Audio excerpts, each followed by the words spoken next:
Now to growing concerns about the deadly coronavirus officially hitting the U.S. Here's what we know. Tonight, a woman who was infected in China has become the 9th case in the UK. We have a new name for the coronavirus. The World Health Organization has officially called it COVID-19. New cases and deaths associated with the coronavirus continue to climb right around the world. The World Health Organization is seeking clarity from China.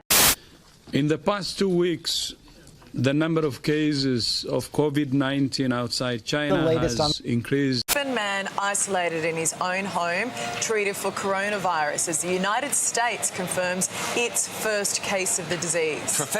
The confirmed case arrived in the Philippines from Wuhan, China, via Hong Kong last January 21, 2020. This morning, the National Institute for Communicable Diseases confirmed that a suspected case of COVID-19 has tested positive. Dua warga Indonesia yang positif terinfeksi virus corona. Indonesia mengumumkan penambahan 28.598 kasus baru COVID-19.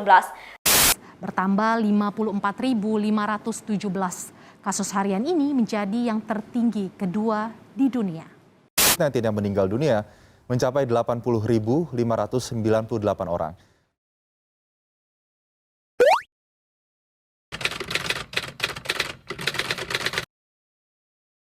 Inggris dan Rusia telah memulai proses vaksinasi COVID-19 pada akhir tahun ini. Sebelumnya Tiongkok juga telah memulai program vaksinasi terhadap jutaan warganya sejak Juli.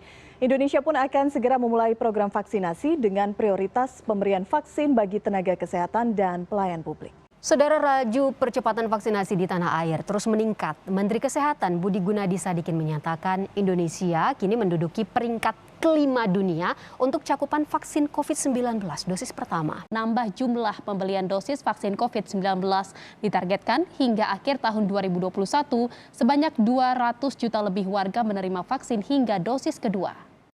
Pemberian vaksin booster kedua atau dosis keempat vaksin COVID-19 telah dimulai sejak 29 Juli 2022. Bio Farma meluncurkan vaksin Indovac, vaksin COVID-19 pertama buatan Indonesia. Setelah vaksin COVID-19 buatan dalam negeri Indovac diluncurkan, Indonesia akan menghentikan impor vaksin COVID-19. Vaksin COVID-19 Indovac merupakan vaksin COVID-19 dengan platform protein subunit rekombinan.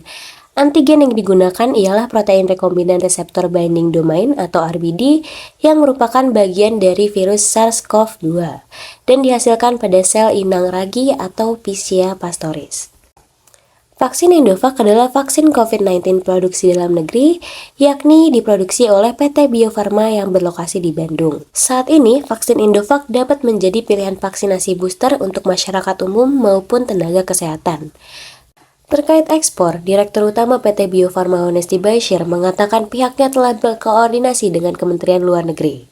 Dan negara pertama yang akan menerima ekspor vaksin COVID-19 buatan Indonesia adalah Nigeria. Honesty menyampaikan juga, selain Nigeria, vaksin Indovac kemungkinan juga akan diimpor ke dua negara lain di Afrika, yakni Mozambik dan Zimbabwe. Nah, jadi apa sih keunggulan dari vaksin Indovac ini? Yuk kita bahas satu-satu. Yang pertama, Indovac sudah teruji aman dan mendapatkan sertifikasi halal dari Majelis Ulama Indonesia dan mendapatkan emergency use listing dari World Health Organization. Kedua, Indovac memiliki kualitas dan keamanan yang baik dan juga memiliki efikasi yang tidak kalah dengan vaksin COVID-19 lainnya.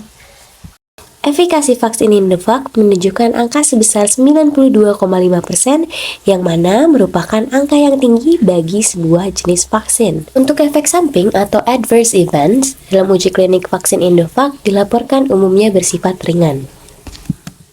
Selanjutnya, vaksin Indovac ini juga merupakan vaksin yang mudah didistribusikan ke seluruh dunia karena memiliki efisiensi dan ketahanan vaksin yang baik.